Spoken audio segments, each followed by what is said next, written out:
and then we'll get started. Oh my God, how do I introduce you guys? Oh my God. I'm like in so awe, you know.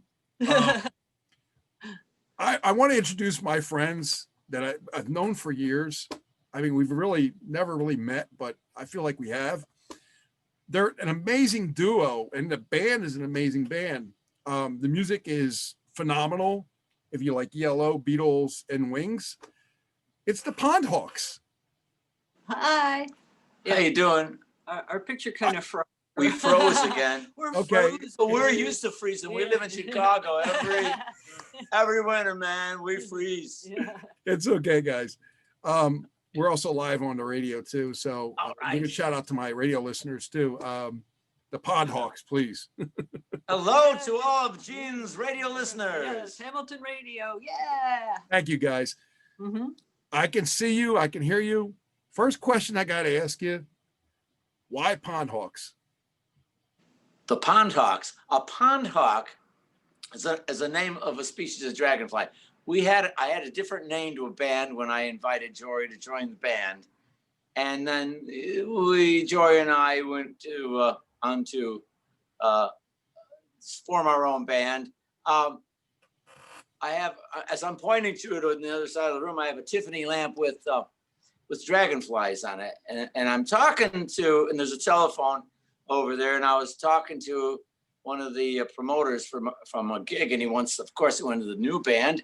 And he goes, well, what's the name of the new band? Because I've got all these posters, but I go, give me 48 hours. Well, I'll have it for you.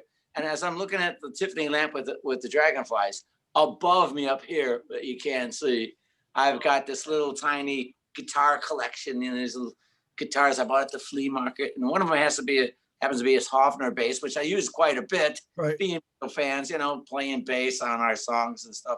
Right. And it's the perfect size to go in the body of the dragonfly and the Tiffany lamp. And, being an artist and, and I think, oh yeah, that's kind of nature with art, art and, imitating nature and imitating life. And I go, oh yeah. And I go, so I wrote this sketch. I go, 48 hours. I called Jory. She's in Florida at the time. I go, Jory, I got the name. I sent her the sketch. I go, Electric Dragonfly. And I said, no. She says, no, you're crazy. So I says, yeah, and no. So I showed her the papers to prove I wasn't anymore, but I'm just kidding. Anyways, just joking. No. So anyways, so I go, well, let's think of something. So I'm looking, and we're both huge nature people. We really love, wildlife and nature. And we have this book on dragonflies and damselflies and all this stuff. Got it at Starved Rock in Illinois. And there's always one species of dragonfly I always thought was cool. So everything is always like, Smith's dragonfly, and always the name of the scientist. And the other one, like whoever named this dragonfly didn't care about their own ego. It was just like, hey, it's the pondhawk, the hawk of the insect world, hovering through, over the pond. Okay. Go, that's cool. So we decided that was it. And then everybody said, what's a pondhawk? And I think we had the names separated, pond and hawk, just It is so unique. people It is really unique. associate it, Right. and and then eventually we put them both yeah, together. it's still two words with capital letter each, but with no space in between. Right. Kind of unique. And the funny thing is, our fans from England say, "Oh, further across the pondhawk." I get it. I was like, "Oh yeah, we did that on purpose because we're clever." No, it was an accident. No. And, so That is just so great. It cool. was a double entendre thing. So it just Yeah, that's happened. what it sounds like. It's so cool. It's And we like, couldn't think of anything Well, better. So yeah. we have 48 hours. So and I like that you tied the dragonfly into it too, because when you guys sent me a shirt, I've been, I wear that shirt all the time. well, we appreciate that. Thank I you. love that shirt. It's a dragonfly like a guitar, on a guitar. Yeah. It's one of those things that's a piece of nature that looks like, oh, this could fit in with this man-made thing. This, Yeah, the guitar and the dragonfly kind of thing. Who would have thought? He did. Yeah. No, I know. I'm saying, So how did you guys start? I mean, did you meet each other and you're like, oh, let's form a band, or did you know just did you play? Who was playing separately, or how'd you guys start? Jory and I met at Beatle Fest. Yeah, the here in Beatle convention. Beatle Convention. Oh, This is the funny thing.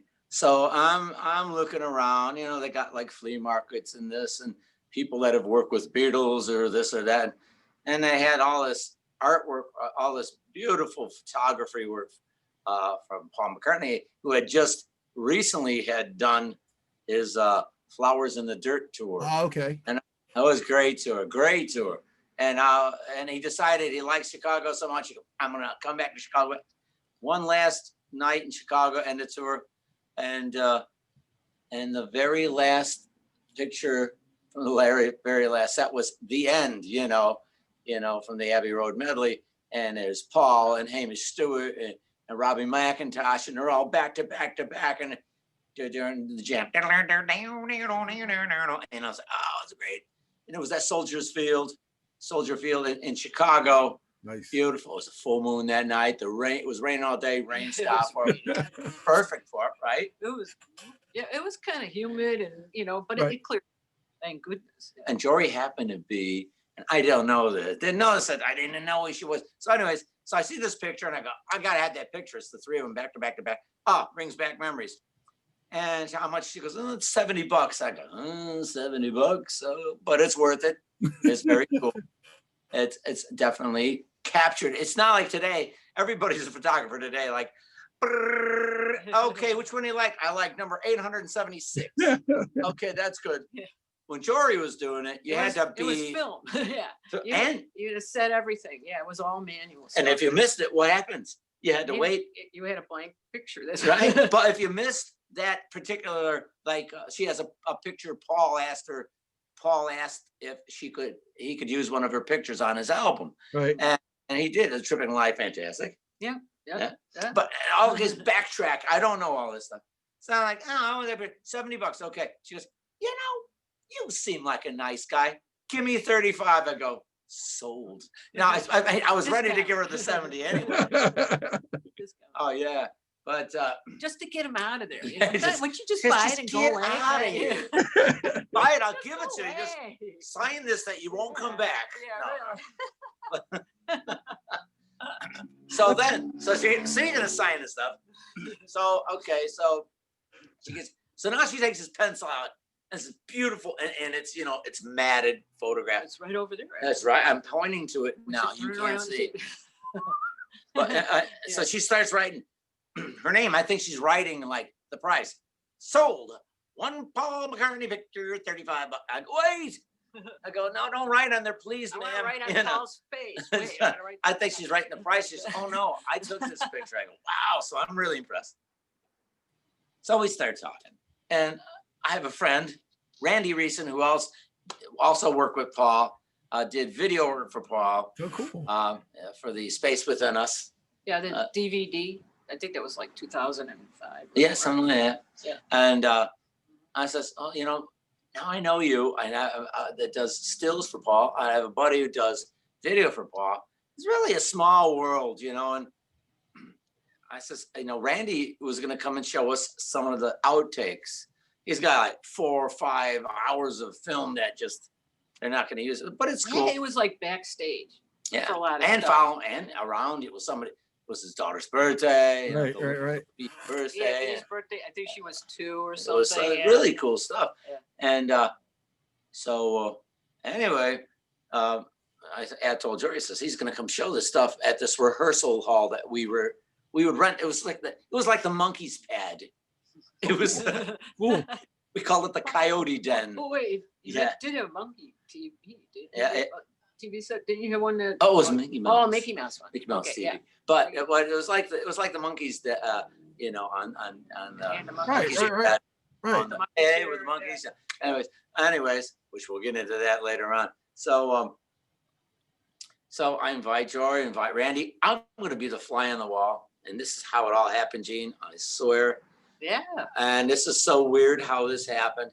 So I'm sitting back, let those two talk. She brings her slideshow, and Randy's brings his film, and I was like, this is so cool.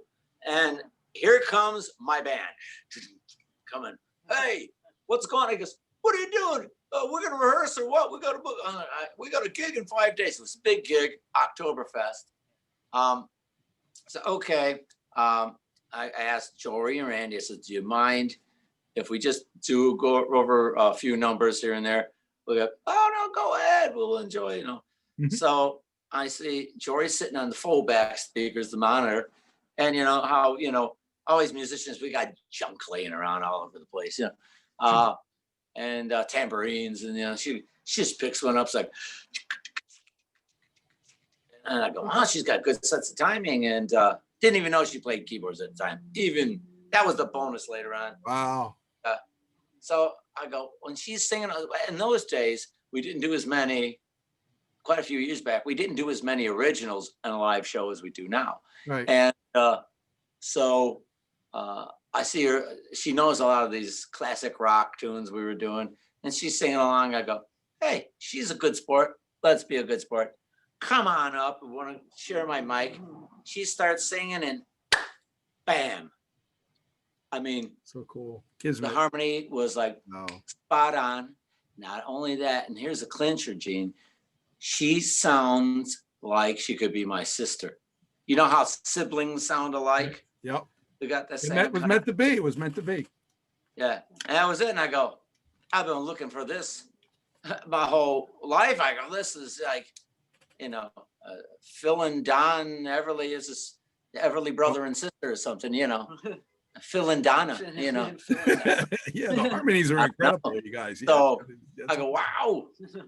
And I go, we're going to do a really big gig in about 5 days. Can you do it with us? And I said, are you crazy? I said, yeah, you know I am. I explained That's it. the second. I crazy showed thing you the said to me. papers. I showed you. And I said, okay. Okay. I'll do it. Now I know I he's like me. But, Yeah. We're both the same, yeah, the we're both same, the yeah. same crazy, Yeah, you know. that's yeah. So that's Crazy. important when you're writing songs together for the last 15 years or Right, so. God you bless know. you guys. Oh my God. But it was it was serendipity. That was it.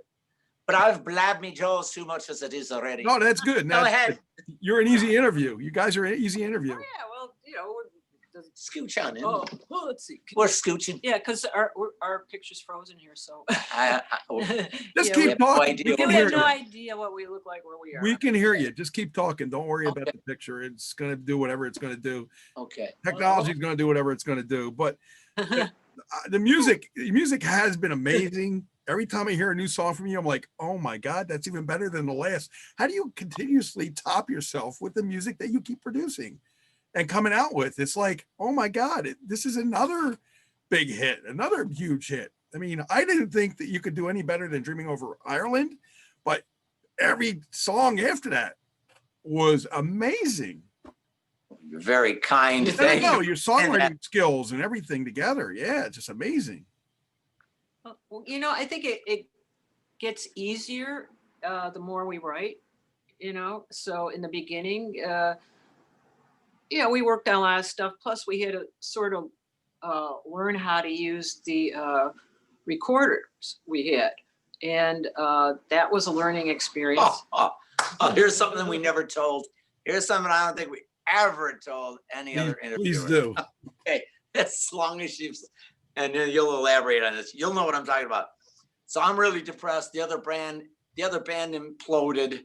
We didn't just figure we're gonna just go off and form. They did. I don't want her in the band and blah blah blah blah. So I go, but this is I've been searching for. This is the perfect harmony, and and not even forget keyboards. That was just like the bonus. I was like, and she's a brilliant keyboardist too. Right. So Right. wow. Right.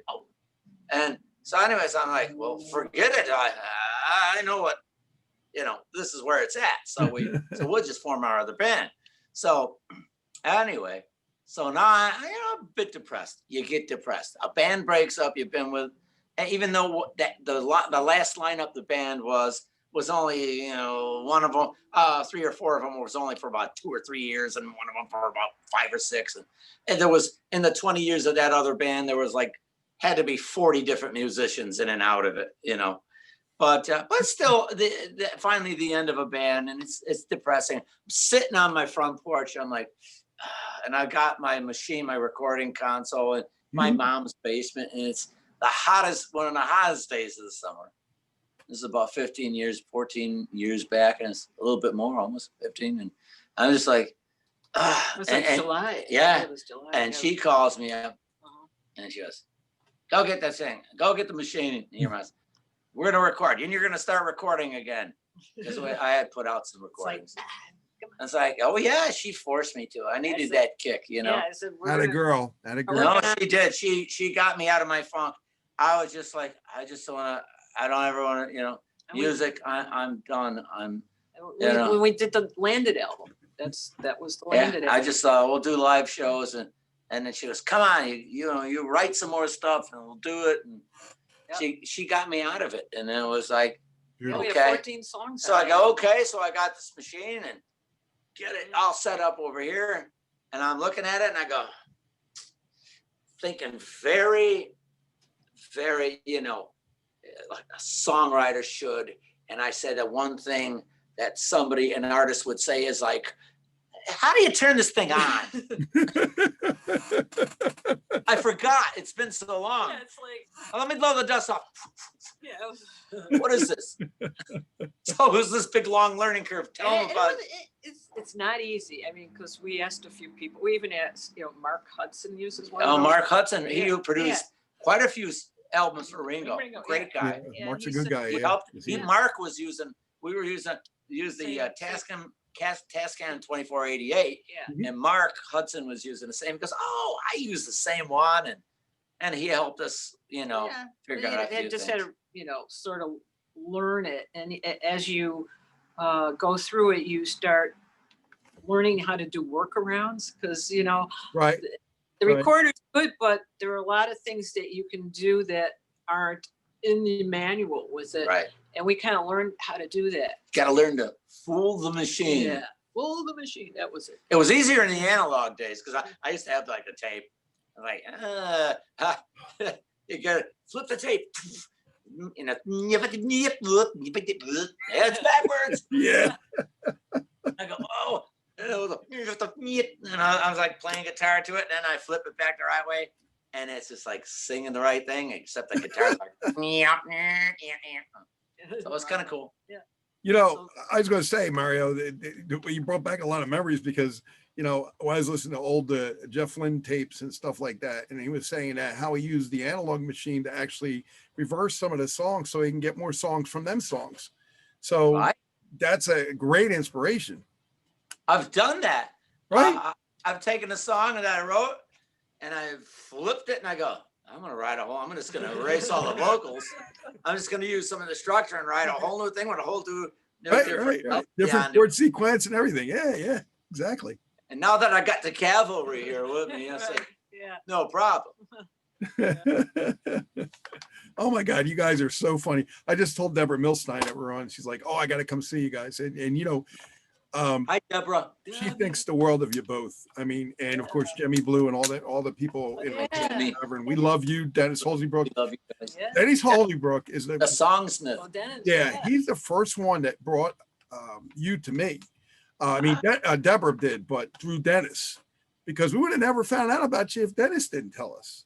I think he was one of the first ones to play our stuff. He was. Probably was. First guy I ever met at Michael Nesmith's Video Ranch. Okay, here's something. I don't know if you know this or not. Okay, so Joey's been working with Paul and Linda. She'll get into that in a bit. Oh wow! And Ringo, Excited about and doing photography for them, and so consequently, I was able to work with her to work for Paul for some things, and we got to do some Ringo stuff that was real cool. And so I had been working with the Monkees. Remember, hey, with the Monkees, everybody knows them. Yeah, we met Peter Tork and we saw him. And in fact, you know what? Next week or in October, I'm going to be interviewing Sandy Gennaro. He was the drummer for the Monkees. Sandy, I know. Sandy was drumming for a couple of Mickey shows we did or something. But and then there was Felipe Torres did a couple of Davey shows. And also now Richard Dart plays for Mickey. It was Richard And Dart. Oh, and Wayne Avers was lead guitar, but David Robichaux was playing lead guitar. So many great guys, and I became friends with them. And David Alexander, great guy, keyboard player. The first time I ever worked with any of the Monkees, it was Mickey, David Alexander, and we had played open for him. It's so funny. Such nice, great people. The Monkees, the people who work for him, all wonderful people. We get done, he goes, hey, when that one song you were doing, I go, yeah, he goes, you're playing the wrong chords. It was Valerie. He goes, but I liked it. It was totally different. It was our own little twist on it. We had done something with Mickey. No, with that one too. But we had done. Was that the intro, the guitar intro, or just the song itself? Well, it's just one of the chords. We made it like a minor thing. Yeah. Oh, okay. Major. Had a little twist on it. Right. That was wrong. I kind Your of interpretation, right?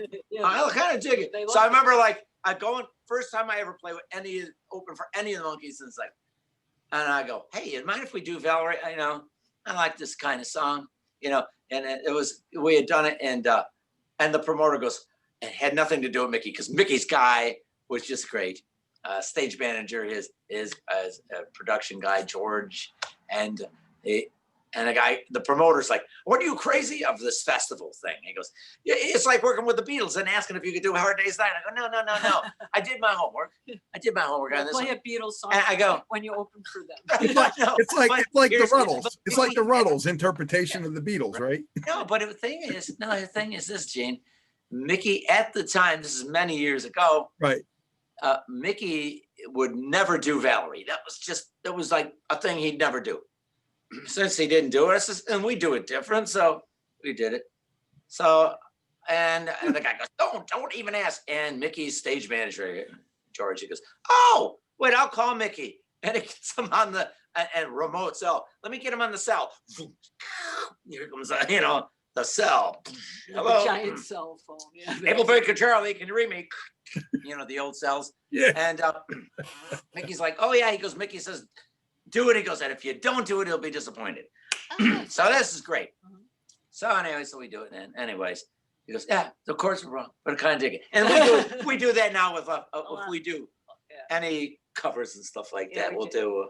Yeah. But anyway, so I introduce her doing Monkey stuff. She introduces me, to the Paul and Ringo crowd and the whole, and it was kind of cool. And we did open twice for Davy Jones. And Davy too. Oh, I didn't know that. Beautiful. That's wonderful.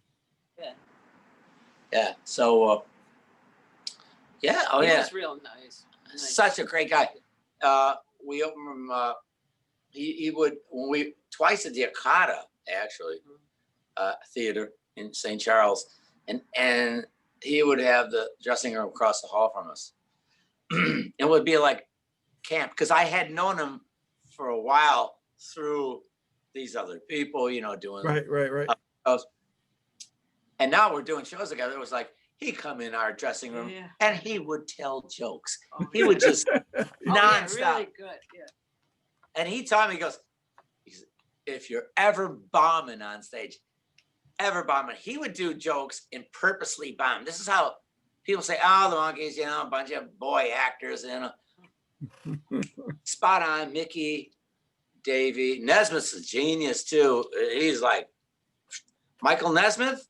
Michael Nesmith, just as a sidebar note, our last album, Blue Light, Michael Nesmith threw us a record release party at his Video Ranch.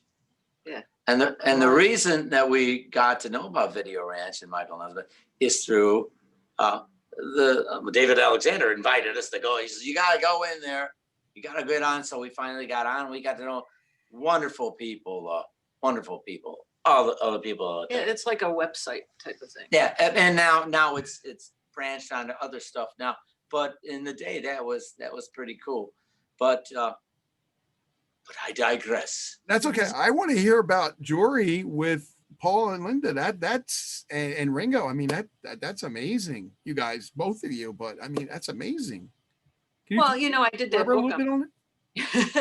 I saw I mean, him say, there are things that not a lot of people can say they did, you know? yeah, Best-selling book, Billboard books. it's I'm on Paul Billboard. McCartney. Yeah, Billboard Books published my my photography book on Paul McCartney that spanned 23 years of photographing him, like from, and there was a lot of stuff in the book. There was memorabilia. When you go to a concert, you go and you buy T-shirts, and there's all kinds of stuff on the table, the keychains, everything like that. And I, carefully photographed all this stuff and the tickets. And I also did tour itineraries, Mhm. like everything that was in the book. I put all the tour itineraries in there, and a lot of them were not accurate online at all. So I had to actually call people in Europe and say, you were at this show, what was the date? Because the dates were kind of not correct. Right. Well, yeah, I had to do a lot of research on this book because I wanted it to be right, So basically what it did, it spanned like his tour with Wings back in 1976, 75 and 76. Right. And then there's pictures from off stage too, in between the tour dates and stuff where, Paul's on the street, and, I'm stalking him. No. So He's got the guitar case out there. 25 shillings per song. We'll play. So, I met a lot, Wings, I met Linda. And then he did, the 89-90 tour. And what happened during that tour, I was basically doing a lot of press stuff. So I would get like press passes. I would get into the press conferences and took pictures, on stage, off stage. And as it turned out, like what we were talking about in 1990, July was the last show on that Flowers in the Dirt tour. Mhm. So, and it wound up being, in Chicago. And I found out about it earlier, and I thought, you know what? I'm just going to take all these photos that I took during that tour, like in the year and a half, because I was in England, I was in different places. And I'm going to put it in a portfolio, of 8x10s, and I'm going to mark on each 8x10 where it was. Because, Paul's going to look in there. He's going to go, I don't know where that was from, because they're wearing the same clothes stuff. So I thought I'll just do it like that. Just it's like a gift, And as it turned out, I got a backstage pass. And also there was like a photo op. And during this whole thing, backstage, it's Soldier Field in Chicago. The band came out, they posed. Paul and Linda came out and posed, and then Paul by himself. And people, there were press people there, and they, everybody's taking pictures, everybody's shouting, pose, Paul, look at me, blah blah blah. And I had my little portfolio. Well, it wasn't so little, but it was like 8x10. It was a little black case, and I kind of held it up in the air like that to Paul. And I'd seen Paul like through that whole tour. So, but of course he ignored me. Okay. It's like, what is she doing? Okay. So I'm holding this thing up, and I'm waving, and he just is too busy doing other stuff, because there's so many people asking for stuff there. And I just kind of I saw his security guy, and I figured, here, take this book, give it to Paul, backstage when, he can look through it, it's photos and stuff. And he said, okay, fine. So now he's walking around. And this is like, backstage, but it's outside because Soldiers Field is an outdoor stadium, but it has an area. That's where the Bears play. If you're a football person, Right. But this was the old one. That's where the new Bears one. get smashed. I mean, that's where they play. Yeah, They get crushed over there. We're doing good this year. Yeah. So what happens was like somebody, everybody that knows they're going to get close to Paul always brings some sort of a Beatle album with, just in case, you want to get that autograph. So this photographer, he had the Butcher cover. I don't know if you're familiar with the Beatles Butcher cover, but Sure. Yeah, the Butcher's Baby. Yeah. Right, very rare. So, and I was wondering if Paul was going to sign it, and Paul saw it, and he was like, "Yeah, I'll sign it." So, he kind of, there's like a barricade between the photographers and him, and he's kind of walks away with it, and he's got his pen, and he's trying to find a place to set it down to sign it, because he's kind of out in the open.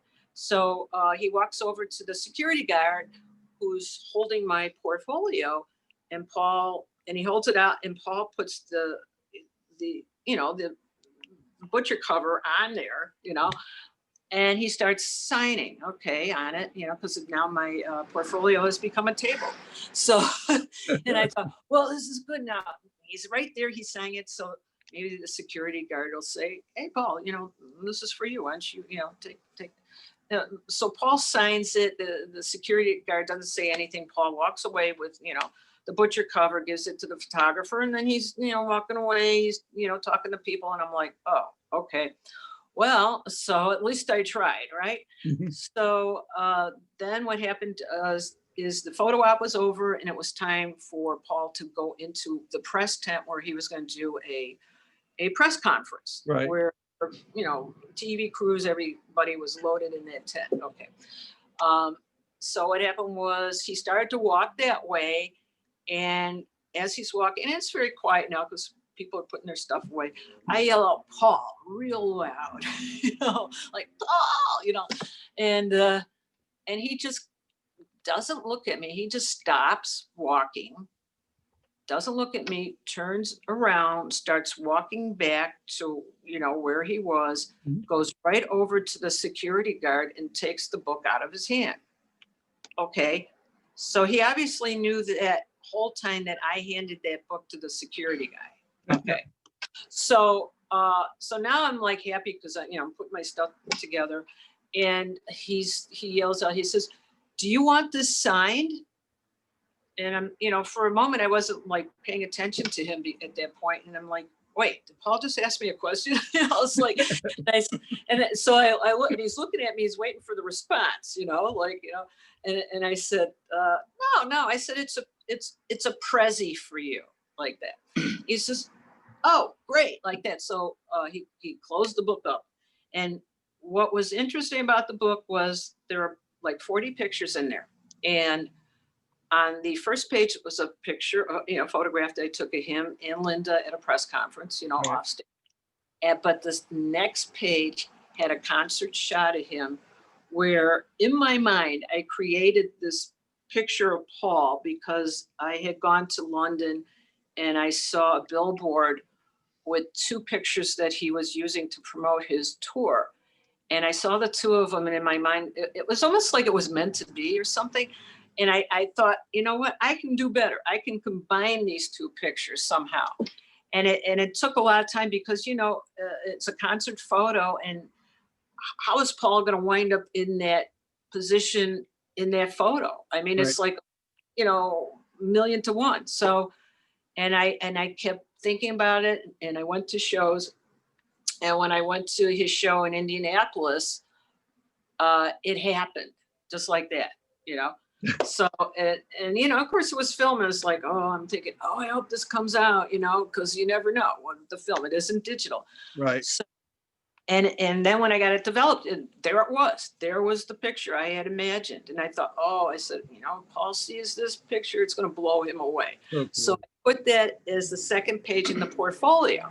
So of course he only looked at the first one and then he closed the book off because he was going off to the press conference. Right. Of course, I went off to the press conference too. And by the time I got in there, there was really no room. So I just sat on the floor in front of his table where he's holding the press conference. And that went very well in the end, because when they announced that it would be the last question from the press, that's when everybody kind of grabbed whatever they had in their bag, and they were pulling Beatle albums out everywhere. It was really funny. It was like, these are people from ABC, NBC, whatever. They're all like yelling, "Ah," like that. Yeah. But, when they made that mad dash for him when he was leaving, I was right there because I knew exactly where to be, so I'd be the first one in line because I had a picture sleeve from England. So nice. I ran up, and there were like these 2 gigantic like bodyguard guys, they look like wrestlers. And I'm like 5'2". Okay. So they come over and they go, you cannot come, you know, next to Paul or whatever, because, you know, whatever. So, and I'm like kind of standing there and they're blocking me and Paul's walking away and I'm yelling and I'm sort of like going, Paul, and I'm waving the picture sleeve and Paul turns around, he looks at me and he says, I'll sign for her. And he shoves those two guys out of the way. Like they didn't weigh anything. Like bam, he pushes them away. And then he came over to me and I gave him the picture sleeve, which was a figure of 8. And I got in England. And I gave him my Sharpie, which of course didn't work, right? So he's trying to sign the thing and it's carving his name into it. It's still not working. And then finally it worked and he was able to sign it. And I thanked him. He gave me the picture sleeve and he started to walk away. And I mean, I'm the only one he signed for. And then as he was walking away, you know, people are following him. I yell out, Paul, like that. And he stops and he turns around, he looks at me and he like, what? And I said, my pen. he walked away with my pen. So he kind of holds it over his shoulder, you know, and I take it. He says, oh, so sorry, you know, like that. It was really funny. Of course, the pen is now in her Paul McCartney shrine. Paul touched my pen, so it goes in the shrine, right? Sure. And then he walked off. So it was funny. And then that night when he got on stage, you know, I was like in the third row center. When he came out, he saw me, he gave me the thumbs up. So I knew he saw the book, right? He saw that picture, whatever. So now 10 days later, I'm driving in my car and my phone rings in my car. This is like, had be like August, like 1990. Okay. And I hear a British accent, you know, and I recognize it's Paul's publicist. Okay. And I'm trying to figure out, you know, why am I getting called from his publicist? So, the publicist is saying, you know, that portfolio that you gave Paul? And I said, yeah. He said, well, Paul liked one of the photos so much, he's putting it on his album. Oh, so cool. So I'm on the expressway and I'm already driving 100 miles an hour when I'm hearing this. And I said, wait, I got to pull over. It says, what did you say? Okay. So, yeah. And I asked him, I said, okay, cause there are like 40 pictures in that portfolio. I said, which picture is it? And he says, it's the one with Paul and Linda. And I said, well, there's like 14 photos in there. Can you be more specific? And then he said to me, it's the one with Linda with the orange hoop earrings. And I knew that was the photo that I said would blow Paul away. So, and he did, he put it on his album and he invited me to a party in London. And, cool.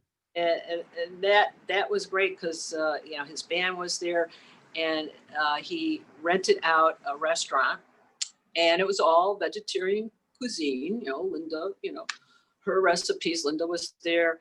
And MTV was there. They kind of filmed this whole thing because Paul got a Guinness Award for his performance at Maracana Stadium. He broke the attendance record there. Is that Brazil? Yeah, in Rio de Janeiro. Rio de Janeiro. No, Rio de Janeiro. And the thing was, at that party, there was like a little area where you could go, and he had the tickets from every show on that tour, like framed on the wall. It was like in a circular, you know, they were all stacked in a circular type of thing, and then there was a cake that looked like Maracana Stadium, you know, that he had there in the back too. So it was very cool. Wow. And nice. yeah, and the thing was, when Paul walked in, because I think he had been at something else, and he walked in there to his own party. He's with Linda, and there were like people standing there. And when Paul started to walk by, I said, "Hey, Paul," and he stops, you know, and he looks at me like, "Yeah," and I'm like, "I'm the one that took that photo on your album," because the album this was the party that was launching that album, and. And he looks at me and he says, which one? You know, kind of looking at me. and then I got in the position of the photo because he had his like arm up in the air and he was playing the guitar and he was in the middle of a leap and his hair was flying. And I said, this one, okay. And he's looking at my posture, you know, on the, and he's like, you know, I think it was more like this. And he got right in the position of the photo, you know, which was really cool. And Linda was there. And then he put his arm around me and, you know, and I said, you know, Paul, I just, you know, appreciate that, you know, you picked my photo to use on your album.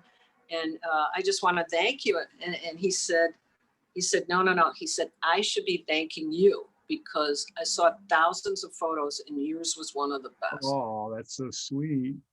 And he kind of also mentioned something like the photographer with the incredible eye, you know, that was really nice. And Linda, yeah. And his wife, Linda, being a photographer. And she agreed. I gotta say, Jory was the Right. first female photographer besides Linda That had a photo on one of his albums. So that's a big honor. Yeah, right at that time. Huge. Linda had a great eye. Yeah, so you know, I get to talk to her about, you know, veggie recipes because I mean, I loved her chili. Her chili was like the greatest. And yeah, and I got, you know, talked to the band. I talked to Paul a couple of times because you know, he did that video Get Back, which was from the 1990 tour, the DVD, and at the time it wasn't out yet. And I said, you know, I said to Paul, I says, I hope Soldier Field Chicago's in that video. Like that. I said that to Paul. And he says, well, I don't know. He says, I haven't seen it. And I'm thinking, I'm sure you saw it by now because they were still editing it and stuff. But I didn't say that. But as it turned out, yeah, it wound up in there. So I was like really happy about it and everything. Because it has at the end with the fireworks coming over Soldier Field and stuff. And Jory, what a story that is. I mean, I just, my hat goes off to you. I mean, this amazing story. And I'm loving that. There's more. I mean, he actually, you know, I went up to, he was talking to somebody and I interrupted him because I was in a hurry. you know, I said, Paul, I have photos of you, but I don't have one with you. You know, because there were people getting pictures taken with him. Right. And then he said, "Oh, well, let's get one done then." And he puts his arm around my waist and lifts me off the floor with one arm, okay, like that. So, and I'm like dangling, you know. It's like, wait, I don't think I want a picture quite like this, you know. It's good because I'm like, wow. And it was funny. It was really funny. So he was holding on to me, and he was giving me kind of that hug where it almost breaks your ribs. And it's, I mean, his brother, you know, Mike, also does the same thing with people. They kid around. So it's must be like a McCartney thing. So, Yeah. Yeah, but you know, all in fun and stuff like that. And of course, you know, in the picture, I'm just like, you know, grinning, you know, I mean, my face. Picture's right over here. If you can move your head this way. I think it's it. There it is. Oh, yeah, I see it. See? Yeah. So I'm like, cool. How's that for framing there, Gene? That's good. Good job. Yeah. I like it. And you know, and it's funny because there's video.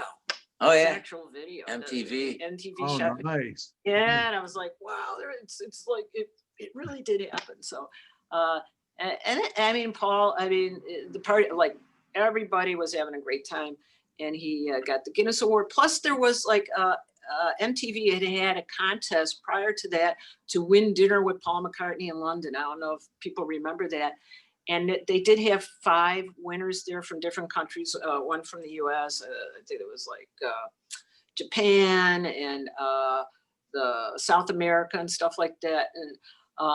And actually, there was one little kid that was invited because I think he was from South America. He was like 10 years old. And the contest there required you to fill out as many postcards as you could to request.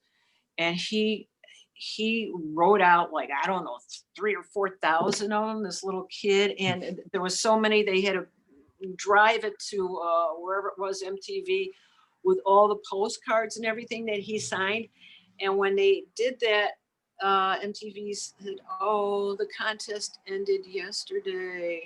So we can't, you know, but they invited him anyway. So that was a good thing because Yeah. he went through a lot of trouble for that. Fernando was his name, Fernando.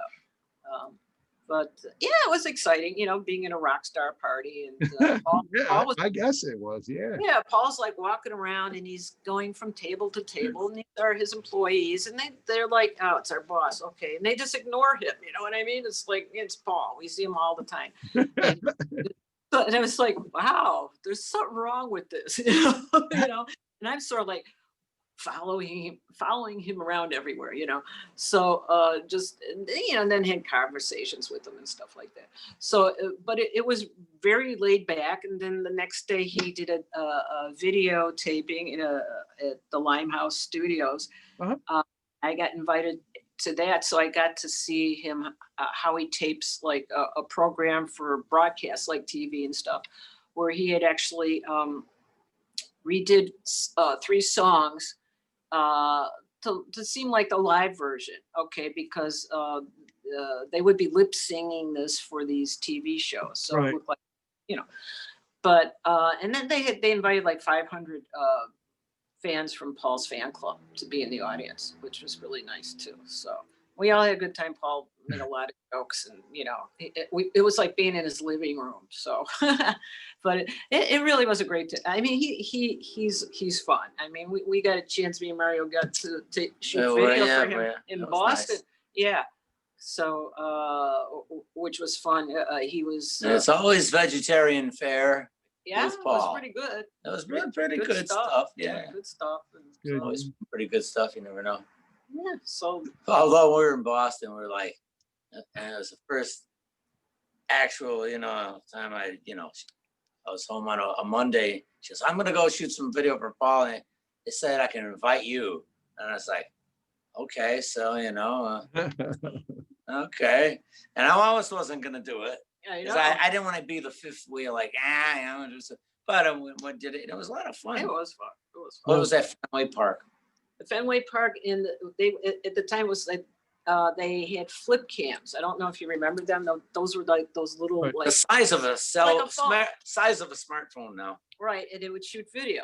Okay, so Paul Held had about an hour's worth. Paul had bought these. I think there were 300 of them.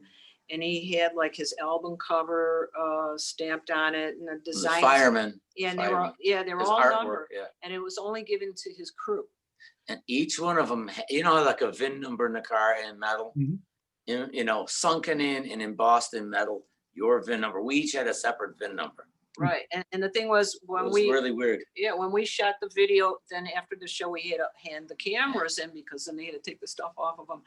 And then, and then we went back to Chicago, and then like it was 2 weeks later. 2 weeks. Yeah, they sent us the cameras as a gift. It was really nice. Yeah, without the video in there. Of course, he had uploaded it, and they recharged it for us. Yeah. Because they only held about an hour's worth, and they That recharged is it, so nice. then sent it to us as a gift Yeah, each. It was nice. that was very cool. Oh, and there's they only do their 300. homework. I'll tell you, Oh yeah, the Paul people. yeah. It was, It's just like expect you will, and everything's like on a need to know basis. Like we would get these texts. Like I'll be here at this. You will be at gate 3. Rachel will meet you. She will hold up a sign that says, and you will be given this camera. And I so did. okay, I did want to ask you guys, but I did want to ask you guys. I don't want to interrupt you, but I do want to ask you guys about your songs because Oh, good. Invisible Stranger, I'm hearing is the best song you ever did. Can you talk a little bit about that? It's Yeah, it was. Do you remember the night that it all crashed down mid March. March? You're talking about COVID. You're talking about COVID, Yeah, correct? yeah, right. Oh God, And they're yeah. closing I down. remember. They're shutting down all the businesses as of 5 p.m. on Saturday. That's it. Everybody's closed. Everybody has to be quarantined in their house and shutting down schools and of course restaurants the week before. And they figure then they shut down like Vegas and you're shutting down those guys. It's so important. Disney, Hollywood, and this and that. I got some serious. So we were on the phone that night. I get home, she's home, and we're on the phone. And it's like, oh, this is like a Twilight Zone episode. It is. You know, Yeah. I go, you know, and she says, Remember- yeah, she goes, and we can't even see it. It's just like this invisible stranger. I go, that's it. And she always comes up with these Joryisms on accident. I don't think it's a true accident. I think this is some subliminal process talent she's got in her mind to come up with this stuff. Invisible stranger. I go, gotta write something around invisible. I go in Twilight Zone. You know, the first line is like bracing for the impact in this Twilight Zone, and that sums up the whole song right there. And that's what it was. We didn't know what was happening, and we still don't know 100%. Got a little better grasp on it now, but and we didn't want it to be a total bummer. So the verses are kind of like angst, unexpectedness, a little fear, and the Anxiety choruses too, probably, yeah. are calm. Yeah. Gonna see. Originally, the last line on the chorus is, you know, as it reads now, it says, "We're gonna see the morning's rising sun." The first chorus originally was, "We need to see the morning's rising sun." And I'm like, you know what, Jorah, let's change that whole thing. We'll do it. We're gonna see the morning. It's gotta be. Gotta be positive. Yeah, and Positive. I was gonna say the same thing. I go, yeah, okay. Yeah. That's So what- obviously COVID's affected you guys. How have you been getting along? I mean, you can't play at venues unless there's venues in your area. The Jersey, we can't play anything here.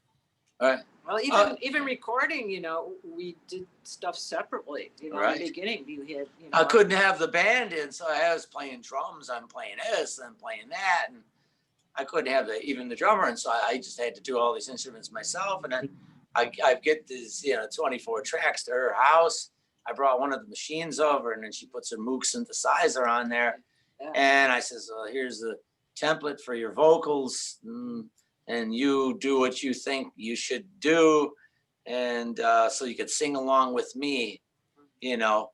And she practiced like as if I was really there, but it was just recording of me. Right. It was safe enough. She Different came sense. back here to the studio, and we recorded her vocals. She had already done her Moog, and after working so many years, it's like, okay, do your magic on it. It's gonna work. Yeah. I mean, like I know whatever she puts down, it's gonna work. And if there's anything I do or she does that it's like compromise, well, we'll tell each other. There's no because it's got to get past both of us. Mhm. Yeah, it really has to. I think that's, you see a big compromise. I'm sure you see a big compromise between now and years ago when you did other songs, or maybe 6 months prior to COVID, you didn't have to worry about all that and everything was normal. I mean, what a difference in Well, Gene, we did 3 or 4 about 4 songs now since the COVID thing. A few of them quite related to the situation, not as pungently as Invisible Stranger. The rest are byproducts of the COVID situation. But we did, even though we missed, and we do miss playing live. We do. We do. Yeah. I'm sure But- you do. But I'm we sure don't you have to do. shut down for the summer and say, okay, time to hit the road. So now it's like we're recording. And we're tonight, after we're done with the interview, we're putting some more things down. Just about done wrapping up with the second one of the COVID. Yeah. Song. Yeah. Mhm. It's not about COVID No. whatsoever, but it's just a byproduct. It's an afterthought. Right. It's an afterthought. Is any of your songs, do you guys both agree that any of your songs are your favorite songs, or every song is a new favorite? It's hard because when you're a band and you're like, this one likes this one likes that one, but this is our favorite. How do you feel about that? Like having kids, Gene. I know. Like having kids. You love them all. You love them all for different reasons. One's the brat. One's the good kid. Right. One will do everything for you. The other one's independent. And it's like that. And you love them all the same. You could have 100 kids and 100 different personalities, but you love them all the same. I mean, and for different reasons. Our songs are like our kids. They are our we're friends here, and So I mean, obviously we're like having kids. So, but but the songs are like our combined kid footprint in the sand. And anytime, and here's something I've explained before, it's like the ugly baby syndrome, like the Seinfeld deal. No matter, when you got, nobody thinks, boy, I've got an ugly baby. You know what? I like the kid, but it's an ugly baby. Nobody ever says that. Right. Sometimes you get a song out there and like, oh, I love this song. Oh, me too. I love this song. And some people might say, that song's, you know, but you know, maybe it's a backfiller on an album. You know, it's the Bungalow Bill from the White Album. Right. Or it's The hidden gem. The hidden gem. Yeah. The hidden gem. You know, and all, you know. So well, you know, and sometimes, you know, of course, by the time the song comes out, we're already sick of it because we've heard it like 10 million times. Right. Practicing, repracticing, tweaking. Yeah, and the thing is, you sort of just become numb. You don't really, you know, listen to it anymore. So it's always good to have somebody hear it before you put it out, so you know, if everything's good. And that's why we ask the people that we trust, say, what do you think? I think the chorus is a bit weak. I think we could use some harmony. And people that you trust and you know that, I just say, that's just wonderful, you know. Yeah. And, you know, I don't want that, because once you want criticism, Gen pop, you know, general population, it's like too late. Yeah, right. Yeah. So everything you guys do, I mean, is phenomenal. I mean, Dennis Holdybrook saying hi now. I just want to give him a shout out. I hope he's hi, Dennis. Hey, Song Smith. We love you, Dennis. We miss you too. Yeah, we love you, man. I always talk, when I would talk to Dennis on Michael Nesmith's video rant, says, oh, it'd be so cool if one of these days we could have you do a cameo with your keyboard. He's a wizard on the keyboard. Oh, he's an amazing artist. I mean, he doesn't even realize how good he is. I mean, that's how good he is. I mean, you guys know that. Making the music, writing songs and everything like that. Just amazing. He is spectacular. He worked with, I don't know if he ever told you this, but he worked with Billy Preston. One of these days when you're talking to him, you got to ask him about that. It's a whole subject in itself. It's a book within a book. It's Billy great. Preston, that's amazing. So if you guys had a favorite Beatles song or a favorite Paul McCartney song, what would that be? Or album? Because it's hard. It's really hard. I'll say my favorite Paul McCartney album is Ram, because it sums up the earthiness of Wings. You know, I was a Wings fan more than a Beatle fan in high school, because when the Beatles were out, I was a little kid. And the only reason I have a sister, she's 13 years older. She had the Meet the Beatles thing. And I'm like, 4 or 5 years old. And this stuff's, she played it over and over and over. And at first I was like, and after a while I was like, I remember I had a sore throat. I was sick. I was in kindergarten. And it was like, I'm listening. You know, when you're sick and you hear the same thing, like, But then the remember the Beatle cartoons? I do remember them. Yeah. So that's boom, boom, boom, dun, dun, dun, dun, dun, dun, dun, and the Beatles, and it was like the music was great. And I go, and that was cool. Then came the Monkees, and I'll tell you, I mean, the Monkees, well, they're real. It's a TV show. They're real people. The Beatles, well, they're cartoons. It was totally dumb and totally backwards, but for a 6-year-old kid, when the Monkees come out, 7-year-old, whatever. Right. And it was right up my alley. And it wasn't until high school and then, Wings, I was like, wow, these guys are great. And I think, don't get me wrong, Beatles stuff. I mean, then from Wings, this is weird, from Wings, I became a Beatle fan. No, that's okay. It was in retro. It was like, it's like doing a crossword puzzle backwards, but, and then the harmonies, and I think that's another thing that draws together with the thing. I go, I just love the Linda harmonies. I know you get your naysayers or this. I think Linda McCartney's harmonies were angelic. They were spectacular. They don't make the signature sound. Yeah, they made the signature sound of Wings. Right. I love the music, and I'll never forget it. But guys, we're about done with our interview. I know. Unless you want extra time, I'll give you a couple extra minutes. I want you to promote your guys' stuff, and I want you to promote, hopefully you'll be going on tour again soon. Hopefully you'll would be great. music, you're getting your music out there again soon. And we don't want people to forget about you because your music is so incredible. I mean, when I saw your fan base was 600,000, that's an amazing. You know how long it takes people to even get 60,000 people? That's an amazing fan base, guys. And you should be proud of yourself for the music you create, the music that everybody gets to hear, and the incredible journeys that you take us on in each song. Oh, well, thanks. Thank you. We're not in it to be famous. And None of us are, really. obviously we succeeded in that. We did that. No, we've succeeded in not being famous. No, Yeah. but the thing is, nowadays there's places on Earth that don't even have running water. Say, well, everybody's got a cell phone, okay, and they've got access to the internet, which we're on, and people say, oh, and people will hear some soul. We're just all about touching another soul, okay. It could be somebody we'll never meet, never will meet, never will even speak the same way. They'll use the translator online, and we'll get some place maybe we vaguely have ever heard of. Say, I love your song. Your song made me smile today. Your song made me feel this way or that way. We've touched this other soul. That's what it's all about. That's an incredible. These, universal. These are rental units. What we're in now is a rental units. You're right, brother. You're right. You know what I mean? Where this is the vehicle, man. We're the vehicle. This is just the tangible rental unit. The soul is the soul. We're trying to get it out, and that's what it's all about. Now, as far as playing live, probably one of the things we miss most is all the free tomatoes. Yeah.